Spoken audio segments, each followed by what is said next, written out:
Tucker on him. Throws it up for 8. Shot blocked by Antetokounmpo. What a block from Giannis. 17 seconds from Game 7 or from championship number 6. Jordan, open. Chicago with the lead. Minute remaining. And they're putting Curry in the pick and roll, trying to get him on Irving. Irving and Curry, one-on-one. Irving puts it up. It's good! Kyrie Irving from downtown! We're sending it in, Jerome. That's for damn sure. Yes, yes, yes. What is up, everybody? Welcome to Taproom Sports Podcast. I'm your host, Jordan. Stacks on stacks on stacks, lads. Joined with my guy, Mr. A.K. Aaron Kidd, live from the Virginia Commonwealth. How we doing, A.K.? How's your night? Jordan, it's my pleasure to always be on here with you, man. Excited to talk some bases, and I guess the people get back-to-back nights of us. So what joy for them, or what a sight for sore eyes, maybe. I don't know. But anyways, I'm glad to be back along with you. I enjoyed chopping it up last night. I think we gave out some winners for college football, and hell, maybe we'll find one for professional baseball tomorrow. Yes, sir. We definitely I think we got some good winners for college football tomorrow. I'm looking forward to that. For those that weren't listening to the show, we were on New Mexico State -6.5, -7. We've seen that line move. It's moving towards 8, which we kind of thought was going to happen. And then we also are on UTEP -1. Has that line moved at all? It moved to -1.5 when we were live last night. It's at 2 now. Two currently across most places. Looking at the Wager Talk live odds screen. Nice. So, man, it's looking like we got some good CLV, and you know how that goes. Oh yeah, what could ever possibly go wrong, Jordan? What could go wrong? If I had $1 for every cent of CLV I had in baseball this year, my God, I'd be a fucking rich man. Bro, I was talking to someone the other day, and I was like, dude, I've beaten the closing line on almost 60% of the bets I've placed, and I've only won like 52% of the bets I placed. So that tells you what. And I mean, and I've seen both of us beat the lines. We're not talking about, 3 or 4 cents or a nickel. Some of those lines we beat 15, 25 cents, got a hit of the steam, and then we lose a fucking game 9-3, Oh, look at the fucking Padres tonight, dude. We got it at even money. Closed it almost. Yep. It closed it at pick'em game. And here the fucking Padres are getting absolutely fucking shelled. And, dude, I'm telling you, though, I texted you earlier, the second Juan Soto grounded out in a double play with runners on the corner, dude, with 1 out, I was like, this game's fucking over, dude. This one, they have no fucking shot. Which brings up a good point, dude. Like, what the fuck is going on with Soto? Because ever since he called out the Padres saying that they quit, I think it was like on August 3rd or 4th or whatever, he's batting under 100. I think he's just done, man. He has like 2 RBIs. If some people could see our text thread on like a daily basis, it could probably be a sitcom for like trash TV. But anyways, the Padres have underachieved this year. You asked me a question on the show maybe about 3 months ago, and you said, "AK, what is your number one team that's underachieved or we're underachieving at the moment?" Yep.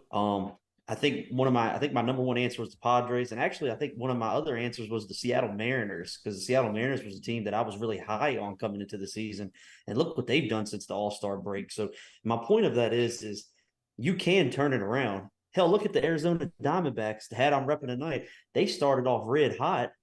Yep. Right. Then went 7-26, I think it was, over a 33-game stretch. And now look at them again. So you can turn it around. But the problem is the Padres got behind, and then they had like that little streak. Like there was like a 10-day window where they were hot. Remember, we rode them a couple times, made some money on them. Yep. And then they lose on a Friday night. Yu Darvish is on the mound. And I can't remember who they were playing, but I want to say it was the San Francisco Giants. And it was a game that they led most of the game, and they just blew it there in like the 7th or 8th inning. And after that game, Jordan, it's been the team we saw at the beginning of the season, right? And they just can't figure it out. And you said it best. You said they're in Cabo. Yep. You said that in our group text about a month ago. You said they're in Cabo already. So that's kind of sums it up for the Padres, man. What a disappointing season, especially coming off what they did last year, right, in the postseason. Well, it's disappointing, man. Yep. Some other things happened tonight. Felix Bautista, 1 strike left, 2 outs, leaves, doesn't even throw another pitch. Comes out after from Orioles insiders saying that he has arm discomfort. Huge fucking blow if he misses the rest of the year for the Orioles, because he's honestly like the backbone of that fucking team, dude. Like, once you get to the 9th inning with the lead, it's lights out. You know what I mean? You know it's done. And now if they have to rely on kind of shuffling that bullpen around, that's a huge, huge concern, dude. If I'm the Orioles. So let me ask you this, Jordan. Does that kind of put Cano in the closer position? Like kind of from that like middle, setup man, if you will, or whatever position, whatever they call it these days, to like does he move into like a closer role? If I'm Brandon Hyde, I go more of closer by committee. Like you could use Danny Coulomb if you have like lefties. Because Cano, as good as Cano is, like he doesn't have like great swing and miss stuff. Like he has good stuff, but he's more of a ground ball pitcher. And if I'm a closer, like I want more swing and miss stuff. Like I don't want balls in play. You know what I mean? So with that being said, like I'd even look more for Fujinami to be a closer than I would Cano. That's an interesting look. Because at least Fuji has great swing and miss stuff. His problem is he has command issues, but so did Felix. You know what I mean? If Felix fixed those issues, and I'm not saying Fuji could fix them like right away, but he goes out there tonight, throws 2 innings of no hit ball. I think he had like 4 strikeouts in the 2 innings. That's kind of what I'm looking for from a closer. So, I mean, he's actually pitched well since the trade, Jordan. You're pitched, someone that follows the Orioles, and of course the A's close being your team. Yeah. He's kind of turned a corner after the trade. That was kind of a win-win situation for him. Well, he actually kind of turned it around with the A's once they moved him into the bullpen. It was really this being a starter kind of fucked him up, because he would always like either he would get shelled right away and then he couldn't recover, or he would start out really well and then you have an inning like where he just couldn't find the strike zone and kind of just melt down. That's his issue. I mean, he throws a 101 heater, right? He throws a 94-mile-an-hour splitter. So the stuff's there. It's just about command. And I think being a reliever and just knowing you're only out there for, 3-6 outs, it's a little bit easier for him. So, ever since he moved into that role with the A's, that's kind of what, Mike Elias probably saw and was like, hey, we could use this guy here. So, I mean, he's got the stuff, man. But I mean, losing Felix Bautista is never good, dude. It's probably the best in the game, man. So, hoping for some positive news, man. Hoping for some good news there. But man, that's a huge blow. Well, Jordan, while we're talking about things too, the Seattle Mariners. Speaking of the devil, actually, we were just talking about teams we were saying we're underachieving a few months ago. Look at them now with the Rangers losing tonight. Mariners already up 2-0 and getting ready to score again. Yep. If the Mariners were to win tonight, they are now in tie with the Texas Rangers for first place in the AL West.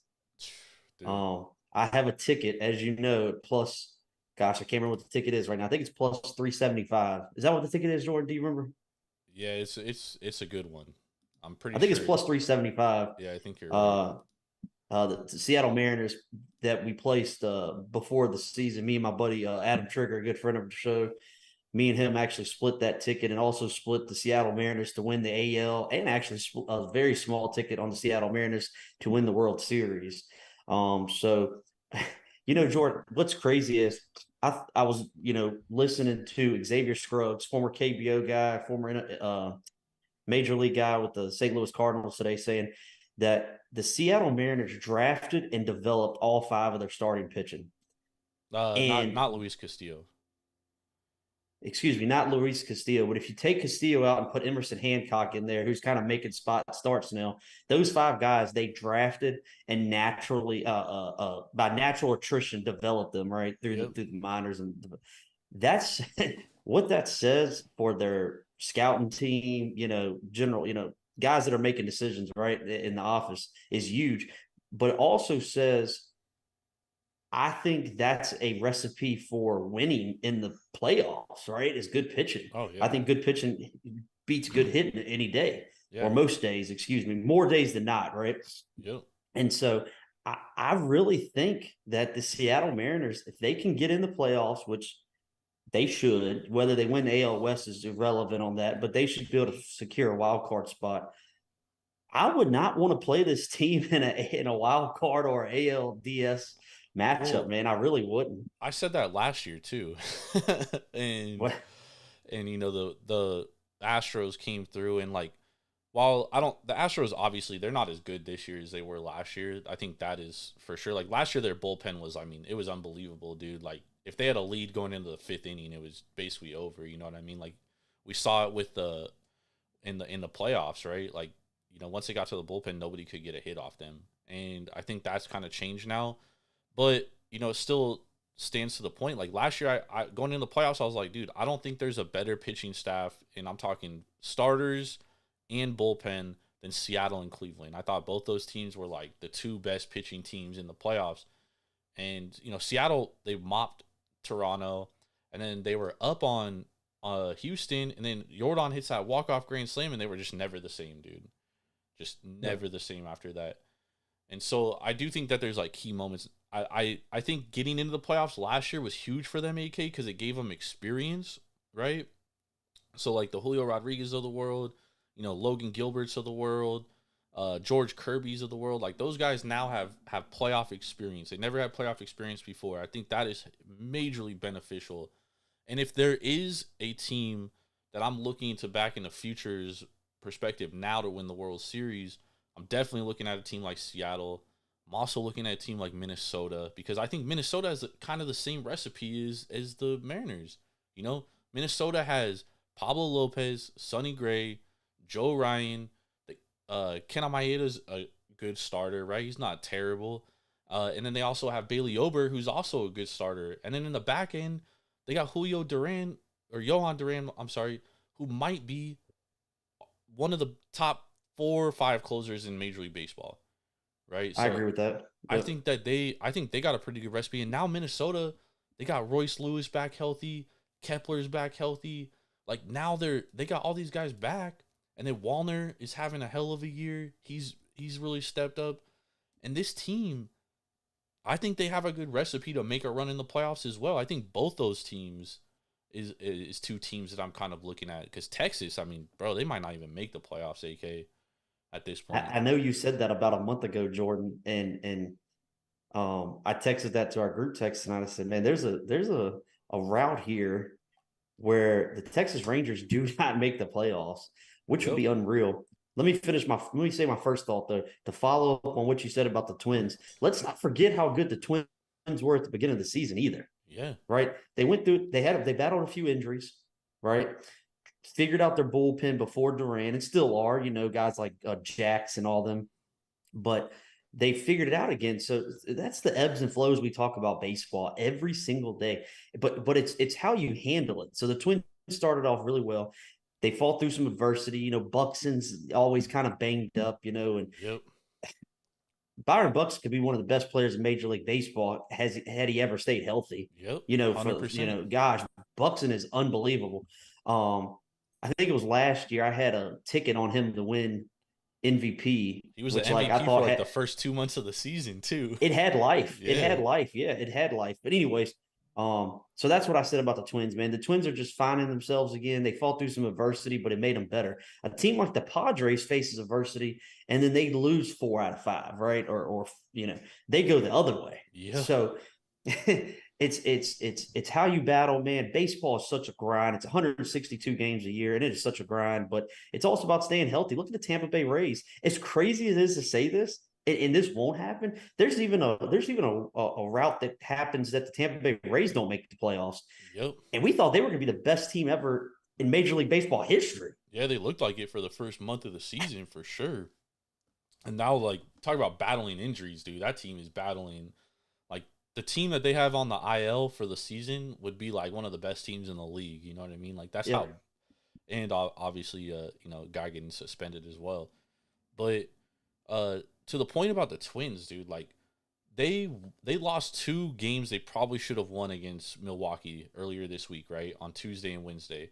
They're up 4-3, and then, you know, Rocco Baldelli makes probably a move that I know he probably regrets. He would probably take it back and putting Dylan Floro in a 1-run game. They end up losing that game, right?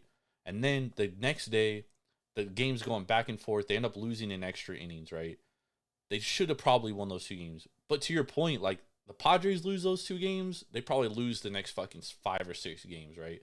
The Twins, they got to play Texas, and Texas coming off a 6-game losing streak, and they want to win. Not only that, the Twins get down 5-2. They battle back and win 7-2.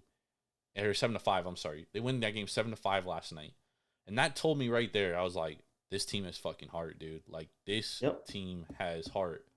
And I like that Twins team. I did bet them 30-1 to win the World Series a couple weeks ago. I texted you. I was like, bro, I think I'm going to fire this bet. And, I'm not, like, overly confident. I just think it was a good number, dude, because once you get into the dance and the fact that Minnesota doesn't have to play the Yankees, which is like their fucking nemesis in the playoffs, dude, like they just can't, that's like kryptonite. They cannot beat the Yankees, dude. So the fact that like they don't have to play them, I think kind of benefits them, and they'll get a series at home, right? They'll get they'll be the home favorite in a series to start the playoffs. So I do think that's beneficial as far as the Twins go.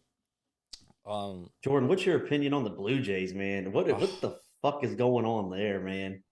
Bro, we talked about this at nauseum this year, AK. Like, if Vlad doesn't become the Vlad of 2021, like, this team just isn't constructed to overcome that. I think that's the problem, because Bo Bichette is playing at an incredible level, one of the best hitters in baseball, and like they still around him, they just cannot hit, dude. And it's a problem. And so what I've learned over this year is we talked about it last year in length. They couldn't hit with runners in scoring position. Like, that's a known thing. That was a known thing coming into the season, right? But now it's become where they just can't hit at all. Yeah. Right. I mean, and so what I mean by that is Jordan, you played baseball. I played baseball. I'm sure a lot of people listening played baseball, and to win ball games, there's a lot of things that come into play, but competitive at bats is one of the most important things that comes into winning a baseball game, right? You want your pitcher to get a high pitch count. You want to work him. You want to force him to throw a strike. You get your pitch, you nail it, right? These are things we're taught at 9 years old in what do we used to call it, kid pitch, right? And so you have competitive at bats. I knew the Blue Jays were losing last night when in the top of the first inning, Kyle Gibson threw 5 pitches and the Orioles are up the bat. I said, oh, yep, here we go. They try to hit a home run every at bat. Yep. And it reminds me over things that I've struggled with the Yankees over years of getting all these bats and, guys are trying to hit for home runs and this, that, the other. They do not have competitive at bats. They will sit there and this was so frustrating. I could probably just think it off the top of my head. There was 4 at bats last night where Kyle Gibson was in a 2-0 count or a 3-1 count, and the Blue Jays are just swinging at everything. Right, it's swinging at ball 4, not even straight, not even a defensive swing or a competitive swing. We're swinging at ball 4 where we need to get a guy on base, right? And that's my biggest problem with the Blue Jays now. They just do not play winning offensive baseball. Well, look at Paul DeJong, dude. Paul DeJong goes to Toronto. He plays there for a couple weeks. He has 3 total hits. Plays his first game for the Giants on Wednesday. Has 3 hits and 5 RBIs. Yep. You know what I mean? And I don't know who's to blame for that, right? Yeah, it's a tough one. Because maybe is it a locker room issue? Is it John Schneider? You know what I mean? Like, I think the fact that like last year they moved on from Montoya, right? And then Schneider takes over and they actually like turn things around. This year it's like it's kind of just felt like they're just like they never just get going, dude. Like at all. It's just they're just bleh. Man. Yep. You know what I mean? And it's frustrating because like coming into the season, I thought Toronto was the most talented team. And, albeit I didn't expect Alek Manoah to just, like, absolutely take 10 steps back, right? And I didn't expect Vlad to, like, not show up.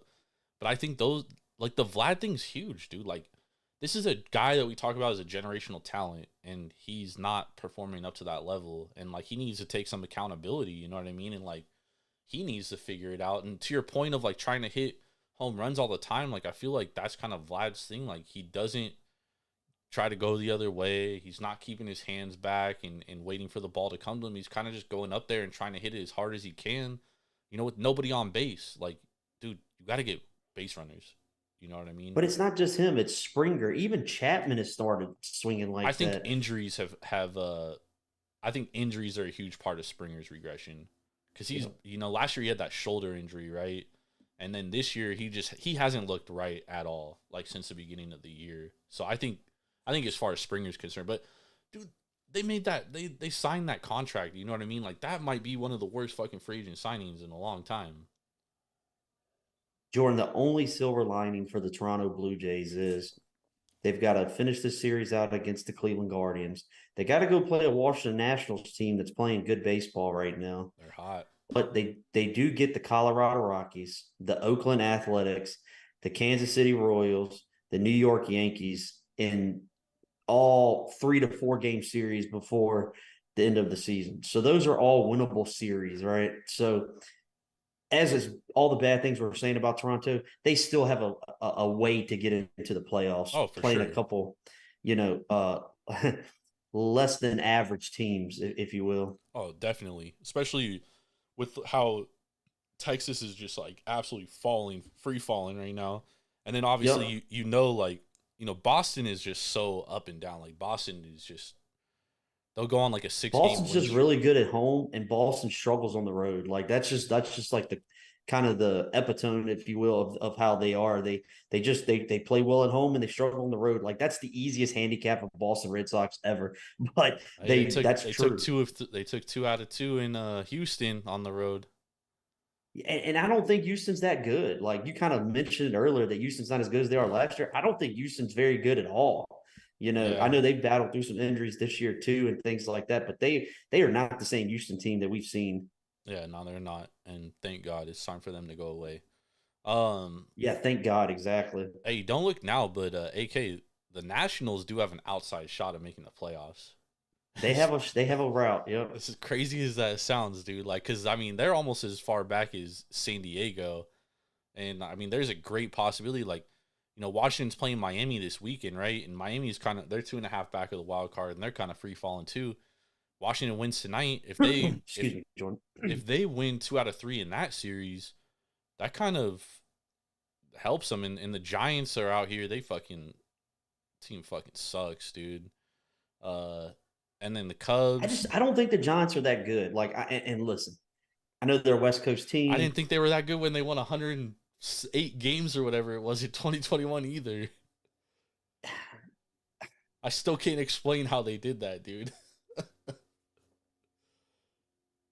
The Giants are just an above average baseball team. So here's the thing about the Giants, okay? And this is how I feel, strictly my opinion. What do the Giants do very well? Bullpen. Okay, they have a good bullpen. Okay, yeah, they do. They have a very good bullpen. Probably top 5 bullpen. Top 1. Based on, okay. Besides that, what else do they do great?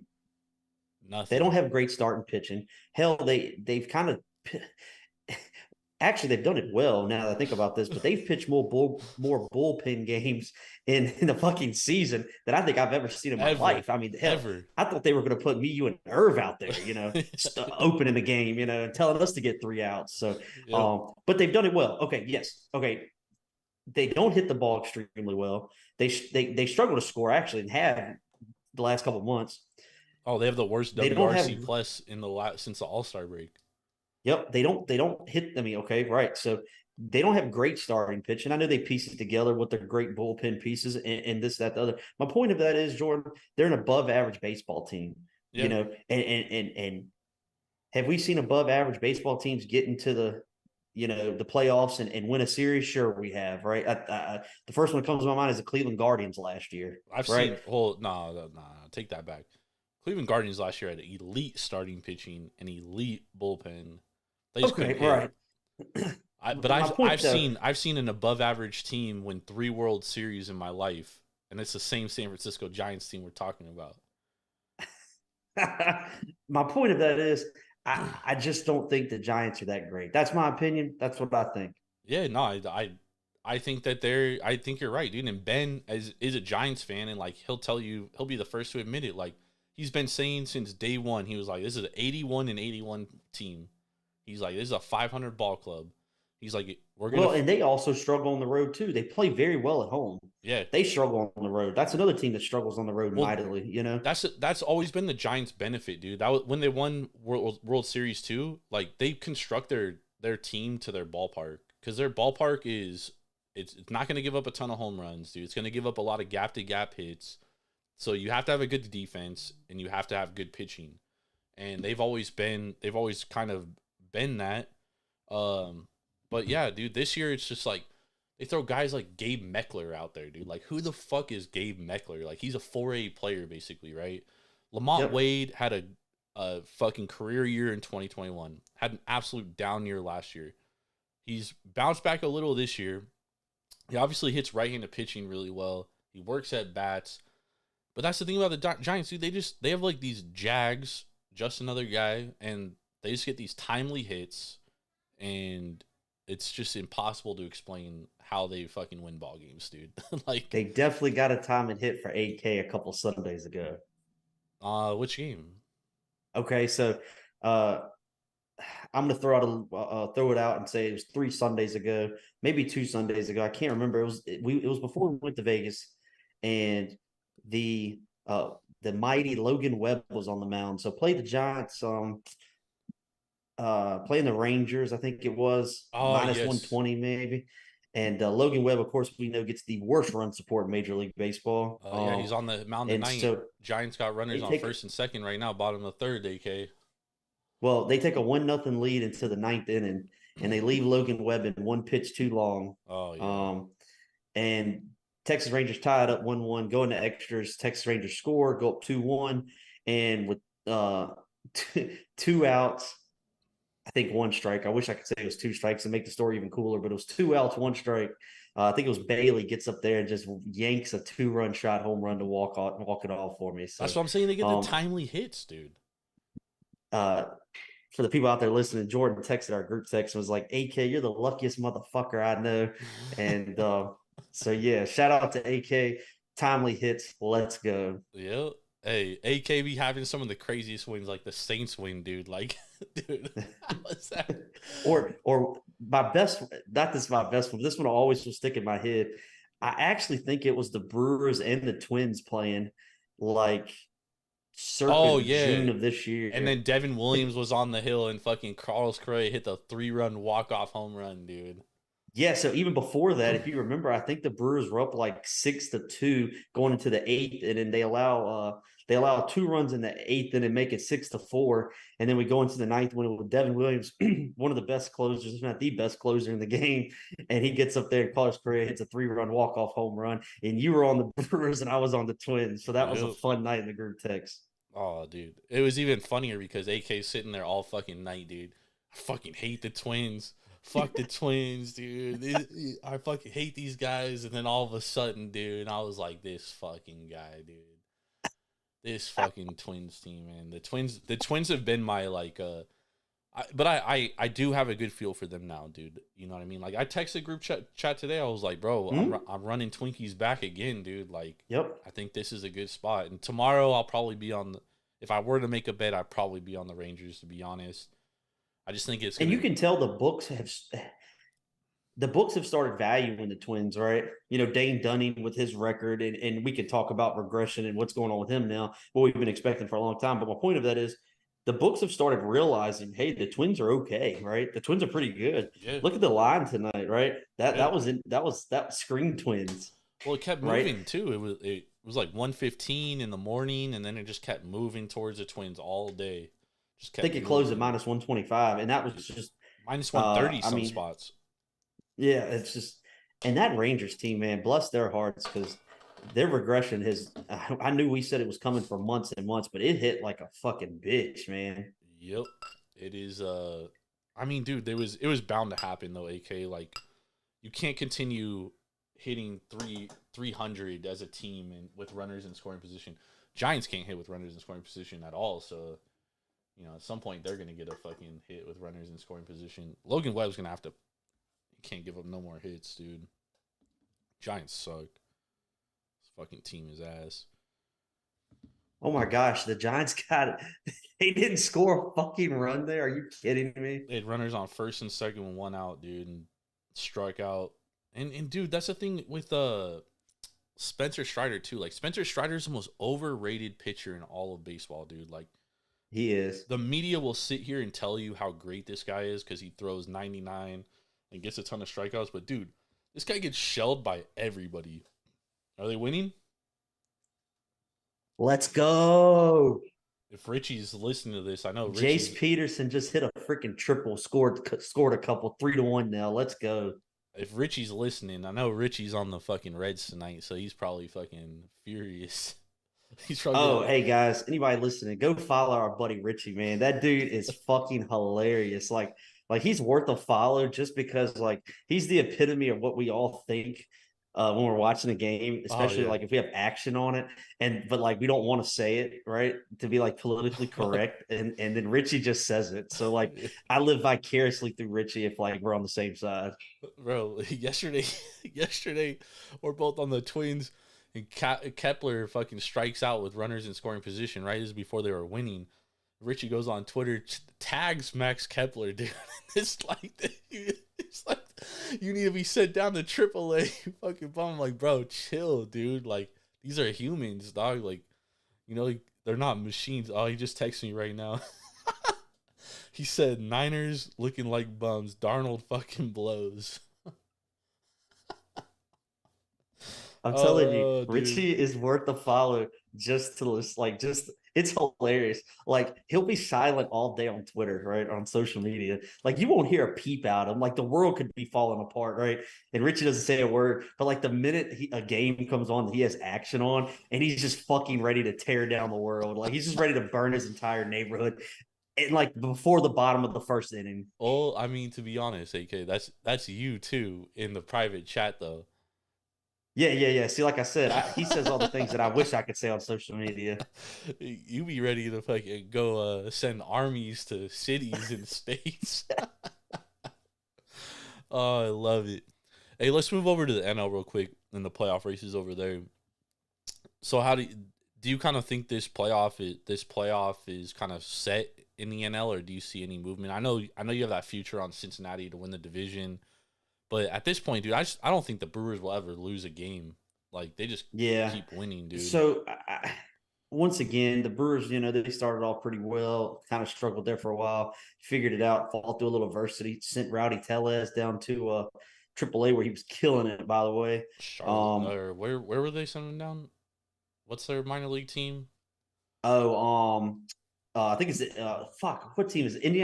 Indianapolis Indians, I believe. No, that's Pirates.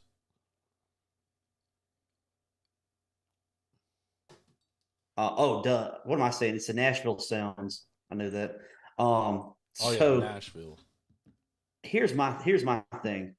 I think the NL still is up. Yeah, my Reds ticket, it's dead. They're not going to win the NL. But once again, it was a great number I got, right? Like I had to bet plus 2,000 when they were, when they were doing what they were doing. I expected them to have some regression. You got it better than plus 2,000, didn't you?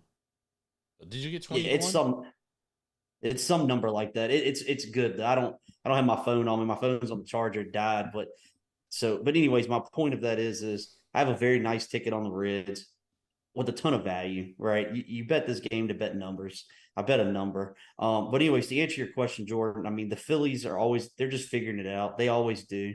I haven't been able to figure out the Phillies this year because like I wasn't very high on the Phillies coming into this year.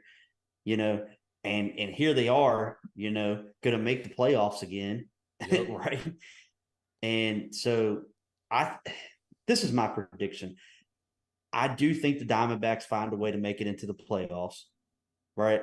Yeah. I think they fill the last spot. Obviously, I think the Phillies get in, man. And that last wild card spot, I mean, you said it, the Giants, they got a chance. The Marlins have a chance. And the Chicago Cubs, they lost a big one tonight. Mitch Keller kind of put it to them on the mound. But the Cubs got a good shot at making the playoffs. So if I was to say right now and I had to bet and you were to give me a free roll on the 3 wild card teams, I would go Phillies, Giants, and Diamondbacks. You're saying the Cubs aren't going to make it? The Cubs. So the Cubs and the Giants are very much the same to me in the aspect of I don't Nah, think they no do anything way. very great. Bro, AK, the Cubs have a plus 66 run differential. That's better than the Phillies, the Brewers, the Diamondbacks, the Giants, the Reds, the Marlins, the Do you, Padres. do you remember how many games the Mariners won a couple of years ago with a negative run differential? But that's what I'm saying. Like, dude, the Cubs are a good team, bro. Like, they have a good offense and they have good starting pitching. It's their middle relief that's their issue. That's where they fucking, like, kind of toss games. And, like, you know, for example, like tonight, they couldn't hit fucking a beach ball. Mitch Keller he was serving it up, dude. Like, he just had a good game. And, the Cubs are going to have to bounce back. But, I mean, like, if Hey, you, Jordan, let me interrupt you for 1 second. Let me tell you the Cubs' next series. They got to go you got to play go the to the Brewers, Brewers. then the Reds, then the Giants, then the Diamondbacks. They do get the Rockies, then the Diamondbacks again. Then they got to play Atlanta and the Brewers. That is murderous row when you're looking at fighting for a wild card spot, in my Yeah, but opinion. but those Brewers series right there, like they win those games, they win the division. They're only 3.5 out of the, or probably four or 4.5 now after tonight. But I mean, they're right there, dude. Like if they go into that series on Monday, and they gotta win 2 out of 3 on Saturday and Sunday. They got to. God damn it, the Giants, dude. Is fucking sorry I ass know. I just fucking thought I team. wasn't going to bring it up, but the Diamondbacks also are just lighting fucking Hunter Green up. And Tommy Pham, what an acquisition for the Arizona Diamondbacks. I wasn't a fan of it. I'll be honest when they did it, but they are looking like geniuses picking up Seawald, Tommy Pham. I'm drawing a blank on the other one they picked up. Oh, Peterson Yeah, from your Chase Peterson. boys. Yep. He's played well, kind of filled the third base position that they were short on. And let me say this about the Diamondbacks: getting Gabriel Moreno, who hit a grand slam against the Padres the other night, getting him back at the catcher position was huge for them, Jordan. Oh my god, this motherfucker Webb, dude, just serving up meatballs, dog. Down 3-0 now. Come on, Logan. Get it together. Orange Friday out here, dude. Oh my Let me ask you goodness. this, Jordan: if I was to give you a free roll in exacta, who are the 3-0 wild card spots? I would go, honestly, I would probably go with who's there right now. Philly, Arizona, Chicago. Okay, yeah. So me and you are aligned on Philly and Arizona, And and honestly, I think there's a good chance the Cubs win the division. So I would say, like, the Cubs could win the NL Central and Milwaukee's the wild card. Because yeah, sure, Milwaukee's right. kind of playing out of their mind right now, and I expect some like regression to the mean at some point. Like, dude, this is like a team that's been very average on offense, and like lately they're just absolutely raking. So I think there's some regression coming in that aspect. Like they get Woodruff back. Obviously Corbin Burns hasn't been great. Corbin Burns got fucking lit up by the Twins the other day, right? Yep. So I don't know what to make of the Brewers, dude. They're like a hard team to fucking read, bro. And like their offense has been carrying them through this 5-game win streak or 6-game win streak now since they beat San Diego tonight. Tennessee Titans just finished them off. Let's go. Nice, dude. Hell yeah. Tighten up. Let's go. But yeah, man, I think I like those 3 teams. I think the NL playoffs is going to end up Atlanta, LA, Milwaukee, Philly, Arizona, Chicago somehow. And I would put a ton of Yeah. money. I would put a ton of money on the Braves not winning the World Series if someone gave me action on it. Is there any books out there like hanging exacta lines for the wild card? Like I feel S- like me and you need to like throw some pizza money on it. Well, Circa usually does, but they don't have anything up right now. But like, dude, I'm telling you, bro, if I could get money, a no on Atlanta to win the World Series, a no, I would absolutely take it, dude. Because I wouldn't even be shocked if they lose in the first round. AK, they got a great offense, but their bullpen is Yeah, they do. mid. Their bullpen is mid at best, Yeah. and their starting pitching is like Here's the mediocre. thing about the Atlanta Braves, and I haven't talked on this show a lot about them, but I will say what have felt about the Atlanta Braves all season. And actually, before one of my best friends, Jordan, talked me into playing the fucking Giants when we were together in Vegas. I said this like 8 times. Here's the thing that impresses me about the Atlanta Braves: they do not quit. No, they don't. And I know that's like a thing that we can just throw around about everybody, right? But they really don't. I mean, I've seen them be down in a game 7-3, 7-4 in like the 5th inning, and these guys are like pumping each other up in the dugout. They're like, all right, we're gonna go out here and get it. The next thing I know, like I fucking go take a dump and I come back and they're winning, 9-7. I'm like, what happened? Well, you know why, right? They just do not quit. 2 of their best players are former Oakland Athletics. That's why. Oh, okay, right, yeah. I just think they have an energy about them. I just don't think they just don't quit, and so that's really the team that I could see winning the World Series. But you said it best. Their bullpen isn't great. I don't even think the bottom half of their starting rotation and pitching is very good. I don't even right? think their starting rotation in general is good. Because Fried is coming. Yeah, like he's I know, injured. Like he's still like kind of battling back from injury, right? Yeah, and Charlie Morton, I mean, he can get blown up. We've seen that many times. And Strider is like, dude, I'm telling you, bro, every time, like, this is like the first time, of course, I bet against Strider tonight, and he's fucking out here dealing, but every time I fucking, like, turn on a Braves game with Strider, dude, he's giving up 5 runs. Yeah, right. Dude, this fucking Giants team, bro, this team sucks so much. Strider only has 39 pitches in the 4th inning.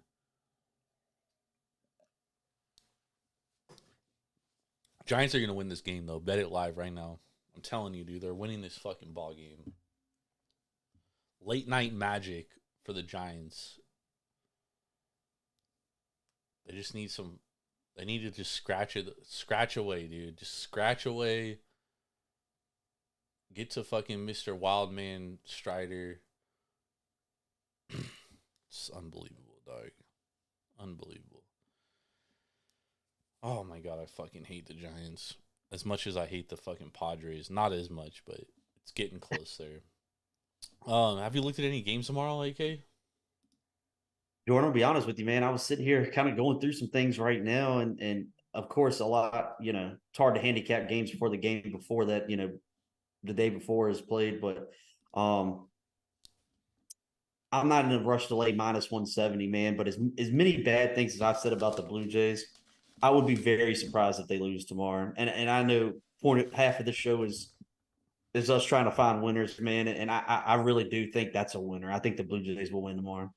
Yeah, I'm looking at the Blue Jays. I also, like, as much as I've been talking about the Twins, like, I wouldn't fade the Rangers tomorrow. Like, dude, that team's lost 8 in a row now. At some point, they got to win another one, dude. You know what I mean? And yeah. They got Scherzer on the bump against Joe Ryan. So if I'm looking at side, especially after they get blown out tonight, right? I think that if you do want to back the Rangers, I think that's a good time to do it. And I'll throw one out too, Jordan. I've never been in a rush to fade the Diamondbacks this year because, if anybody follows the show at all, my largest season win total is on the Diamondbacks, which before pending tonight's game, we're only 9 games away. They hold on and win tonight. We'll only be 8 games away from cashing that ticket, which is awesome.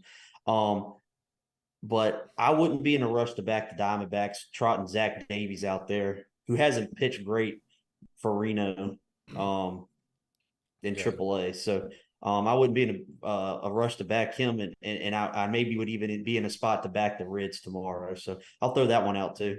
Kyle Bradish minus 300 tomorrow against the Colorado Rockies, dude. Oh my goodness. My guy's finally getting some fucking love though. He should be in the Cy Young conversation, to be honest. So hey Jordan, I would not be it. I'm gonna throw out a funny stat to you. We all know I love Mr. Christopher Flexen, the man himself, right? Do you know, I think it's Chris Flexen's pitched in 5 games since he's, came back to the major leagues with the Colorado Rockies. Do you know that he's covered the +1.5 in every game? Well, I was going to say too, like, usually teams that lay 300 or more, they usually lose, to be honest. Right. So in all 5 of Chris Flexen's starts since he's been back in the majors, The Rockies have been underdogs in all of those games, so they've all gotten the +1.5. He's covered the +1.5 in every single one of those starts. Definitely in no rush to back the Orioles tomorrow. As much as I love Bradish, can't And do you always it. think about the emotional thing, like if Batista's really hurt, which is tragic. Like there's always that like emotional thing where like that's in the back of those guys' heads. They're like, "Fuck, man." I call it being deflated. Yep. Right? You just feel the energy float go out of the dugout when your best player or one of your best players gets hurt. I think that's always a spot to kind of What about oppose the. the Brewers tomorrow? Brewers and Padres. We got Freddie Peralta, Pedro Avila. Brewers laying $1.41 right now. Peralta's good at I home. don't have a strong opinion on that. I naturally like the Brewers with Peralta on the mound, but I'm just Freddie Peralta's had up and down season, man. And I know he pitches a lot better at home than he does on the road. I don't know. I that Brewers team, man, is so it's hard for me to get a grasp on that Brewers team because, That's like what you I'm said, I saying, just man. remember for so many weeks or maybe even months they just couldn't hit the ball, or they just hit the ball average, right? They were just okay, you Yep. know. So I haven't been in a rush to back them since then. Just a heads up, the Royals are beating the Mariners right now. Yeah, which isn't great for the Mariners, by the way. Which isn't great for the Mariners. Yeah, which means it isn't great for my ticket by any means to win the AL West there. The Royals are fighting, man. They just can't beat the A's. That's just the only team they struggle with, dude. They just struggle with I the will A's. say that AK needs to over in that game, and that's all. I'll leave it at that. Well, it's looking pretty good, man. There's 5 runs. It's only the third inning, so you're looking pretty good. I think the over/under was like 7.5 in that game, wasn't it? Yeah, 7.5, and then there was some eights out there. So You're looking good there. You are looking good there, my friend. Um, Jordan, I'm excited for some football tomorrow, man. yes, yes, sir. I am very excited. We have our 2 plays, UTEP and New Mexico State. And Very actually, you threw out another one. Don't forget the Rainbow Hawaii. Warriors. They're fighting the Timmy Chang Warriors. Yep, the fighting Timmy Chang's plus 17.5. I don't know. I haven't played it yet because I saw it kind of moving towards Vanderbilt. So I'm hoping to get a better number. It's back to 17.5. It went up to 18. I should have grabbed that 18, man. I thought it was gonna keep moving, dude. But yeah, I like Hawaii plus 17.5 tomorrow, man. I think that the Rainbow Warriors are. I think this is a good year for them. I think Timmy Chang is turning this program around once again. For people that didn't hear the show last night, I'm very biased towards Hawaii as well. So take that into consideration for what it's worth. I grew up watching Timmy Chang. I grew up watching Cole Brennan. Fucking love that program in Hawaii. My mom did some undergrad study in Hawaii as well. She also grew up in Hawaii, so I have family ties in Hawaii. My cousin is half Hawaiian. So yeah, man, I love the University of Hawaii, man. I got nothing but love for them. And when we talk college basketball as well, when they this year, AK and I are going to talk a lot of college hoops. You're going to hear me talk a lot about the Hawaii Rainbow Warriors in college basketball as well. I follow that team very closely. I have a very good grasp on that team, just like I do the football team.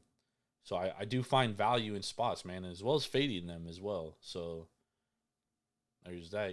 Every time I backed them last year, I won except for the opening game. I thought they were going to come out better against Vanderbilt last year. They got fucking smoked. That was Oh atrocious. yeah, yeah. What was Vanderbilt's quarterback last name? Mike Wright. Yeah, and He just went fucking nuts on them. he ran for like 300 yards, dude. Yeah, yep. I remember that. It was disgusting. But I hammered Hawaii against San Diego State last year, and I played the money line too, not only the points, and they almost won outright. And they were like Mm-hmm. 8-1 dogs That's right. in that Yep. game.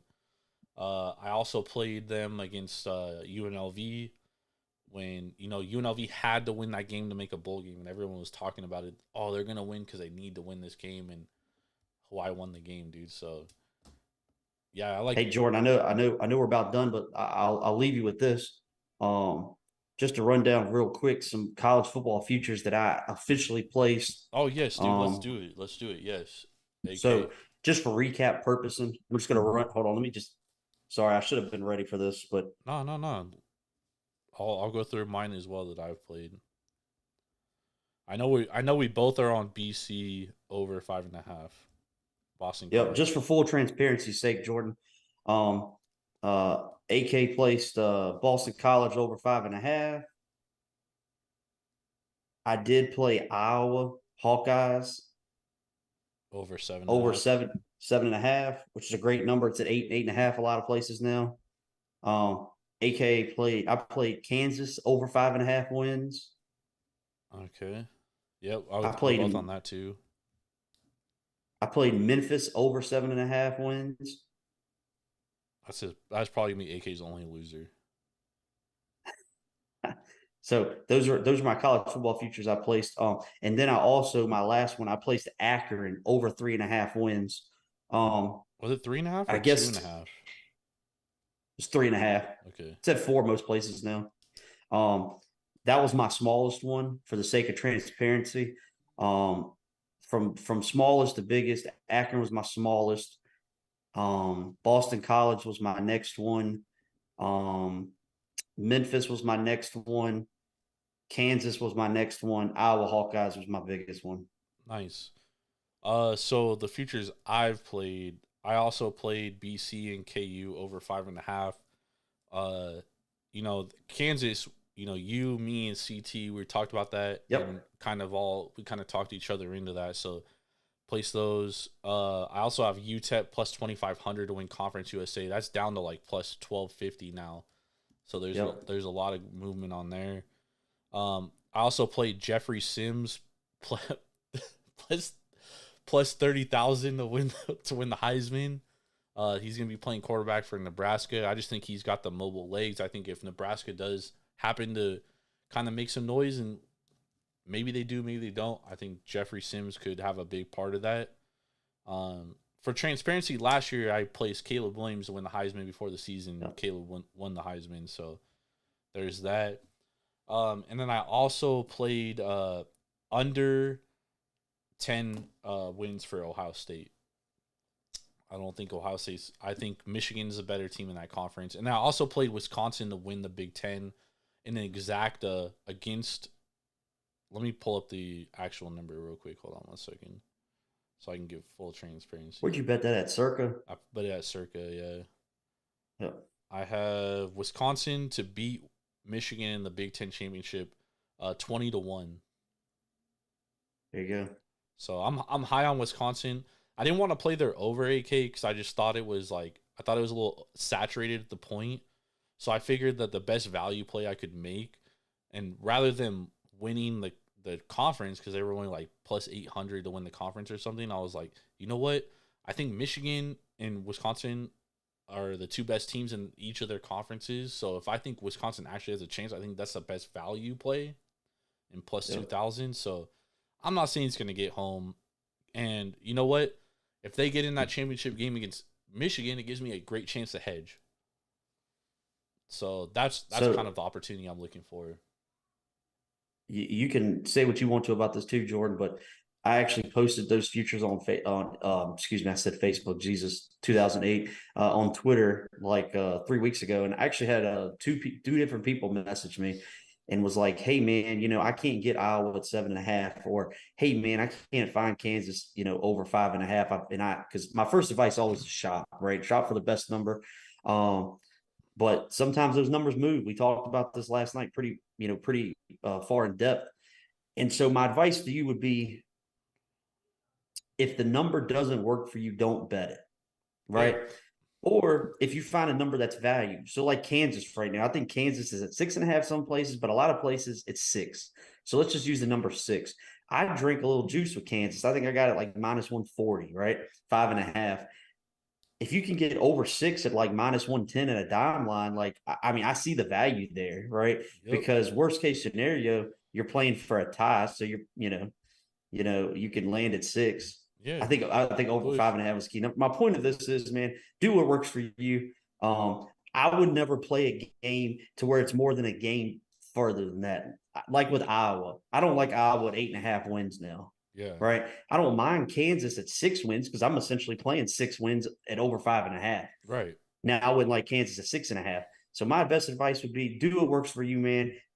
Play smart. Maybe just if you're betting a dime a game, maybe bet a nickel on it, right, at the better number. Yeah. Or whatever. But I would never stretch further than like Memphis. I know Memphis went to 8.5 a lot of places for a while at like plus 125, and I played Memphis at like minus 140 at 7.5. I would never stretch another game out because I don't know if Memphis can win 9 games. Yeah. Well, I think there's a lot of good points in there, and too, and I think you also got to talk about, your risk reward, right? So, for example, with Kansas, like at 6 games, like if I'm getting a plus number at 6 games, and I have to lay like minus 140 at 5.5, like I think the better bet is to take the 6 games at plus money because my opportunity there for risk and reward is better because if I lay, let's say it's plus 100 at 6, I lay a dime on 6, right? Or at 5.5, I lay 1,400 to win a dime, right? If I hit 6, regardless, I win at 1,400, right? But at 6, if I lay a dime, I get my dime back.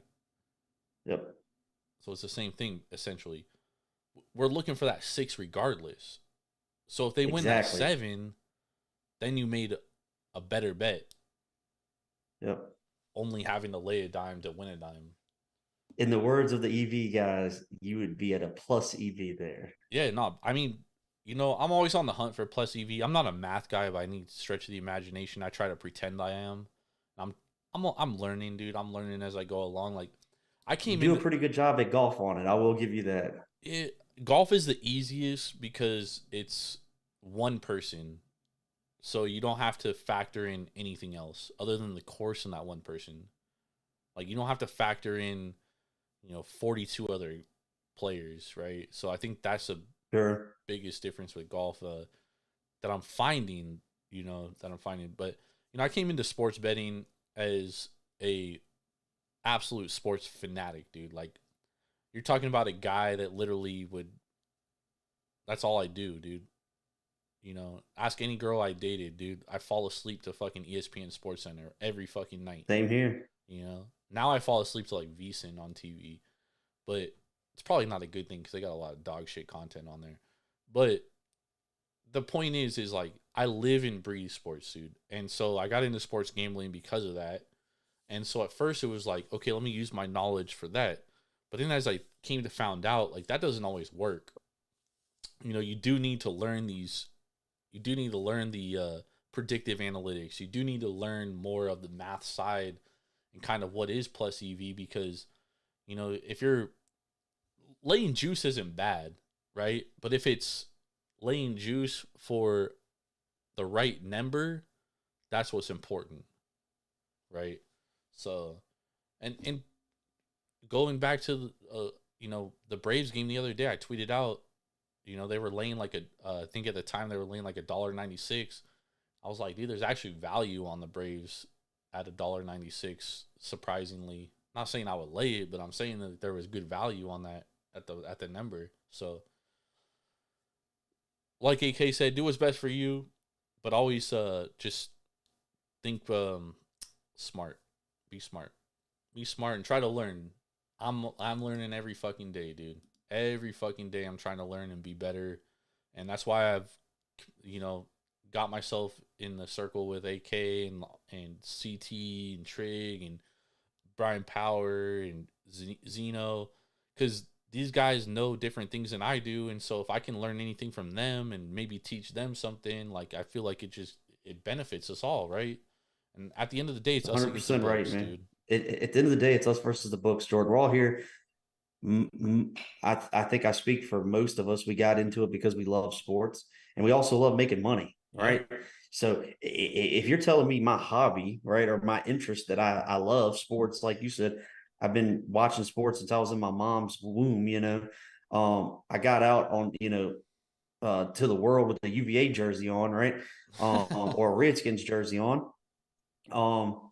and then you're telling me I can use that to make money, dude, it's a fucking no brainer. Yeah. I fell in love with it. So actually, a funny story about this jersey I'm wearing. Michael Vick, he played Virginia Tech. I hated him at Virginia Tech just because of what he did to us every year. But got into the league, I loved him. I had the Michael Vick cleats on, cleats on playing football, and I had the black jersey, which is this one actually. This was my jersey from high school, and I also had the red one, which I ended up giving to one of my homegirl sons because he loves Michael Vick too. But anyways, make a long story short, um, I was wearing this jersey when I hit one of my first like sports bets that like meant something, right? That I really had some money on, and I was trying to think back to what it is before I started this little segue, but I think it was 2017. DeShone Kizer is quarterbacking for the Cleveland Browns, and if you remember what happened to the Cleveland Browns that year, not a lot happened. Yeah, But they were like 0-7, they were getting 16. 10. They were getting 10 points against the Pittsburgh Steelers in Week 1. And I remember sitting in our bar. Bar's actually closed down now. It used to be called Mud Puppies, but then it was called Stony Badger at the time before they closed down. And it was like one of those like dive bars that I just loved. Yeah. Like you could still smoke cigarettes in there. Like, you walk in there, it's just like a smoky haze. You don't want to bring your girlfriend in there, because your drinking buddies are in there. So, and I remember going in there and there was a guy that, took action. And I think I got 10 points or 10 and a half points with the Browns that day. And they lose by like 3 or 4. Should have won the game. And I won that. And I'm like, holy shit, it's this easy. Boy, did I have a lot to learn, right? Because it's not. But hey, that's it was always fun for that day. So. That's always when you get caught up when you're like, yo, I finally got a hang of this, And Yep. then it's like whole different whirlwind, you know what I mean? Like it just fucking hits you. Yeah, and you don't get 10 points in the NFL a lot anymore. No, you don't see that line anymore. So take that for what it's worth. You definitely don't, man. And that's that's what we're here for. That's why you handicap games, is to try to get the number. And they always say the point spread is the great equalizer. That is, and another good old wise man told me that the money line was created for you to bet the favorite, right? Yep. Dude. The money line was created for you to bet the favorite. So take that for what it's worth. Every like new bettor I come across, they're always like, I'm like, yeah, I'm on for example, like some college basketball game, I'll be on St. Mary's +7 against Gonzaga. They'll be like, well, Gonzaga is such a better team. I was like, yeah, that's why the point spread is created. It's the great equalizer, dude. It's the great equalizer. And if it was as easy as this team is better than this team, and so they're going to cover, everybody would be millionaires and the books wouldn't exist. You know what I mean? And so I'll leave you with this, Jordan. I'm not a totals guy. I don't bet totals like ever. It could be the sharpest play known to fucking kingdom come, and I'm not betting it probably. But I will leave you with this. Old man, that same wise old man told me a game is never over. Excuse me, a game is never under until it's over. Yep. So take that for what it's worth too. That's the bad thing about betting unders, is because you're literally betting. You're just hoping time expires, dude. Yep. You are. So this is funny. I can tell you a lot of things about this old guy. He's a good guy. Still a good friend of mine, actually. But he also told me something that I don't think exists anymore, because like he's like from like the 80s gambling, right? Where you could pretty much just like make your own number. Yeah. And whatever the book was, like if the number was off, you bet the number. And he told me, he said, in college basketball, in conference college basketball, if you can ever get 7 to 9 points, take it. In conference college basketball, if you can ever get 7 to 9 points, no matter if they're the home or the away team, if you can get 7 to 9 points, take it. He said you'll hit it a 60 to 65% clip if you do it. Interesting. Take it for what it's worth. We'll find out this year. Maybe we'll take that into maybe we'll run a system and track it and figure it out, man. All right, AK, man, thank you for hanging out. Gotta get you out of here because it's late out there on the East Coast. It's time for you to go to sleep. But I'll be back Sunday night with Irv and Ben. We'll be recapping the week and looking forward to the week ahead. And then I'll be back with AK next Wednesday. We'll be talking week 1 college football preview and picks. So definitely gonna want to look forward to that. But until then, go follow AK on Twitter at AK Sports 90. Follow myself at Jordan Rules TSP. Follow the podcast at Taproom Sports or at Taproom_sports. We appreciate y'all hanging out. We'll see y'all later. Have a blessed weekend. Let's get this money on Saturday. Peace. Go Aggies and Yes. UTEP. Go Aggies and Miners, baby.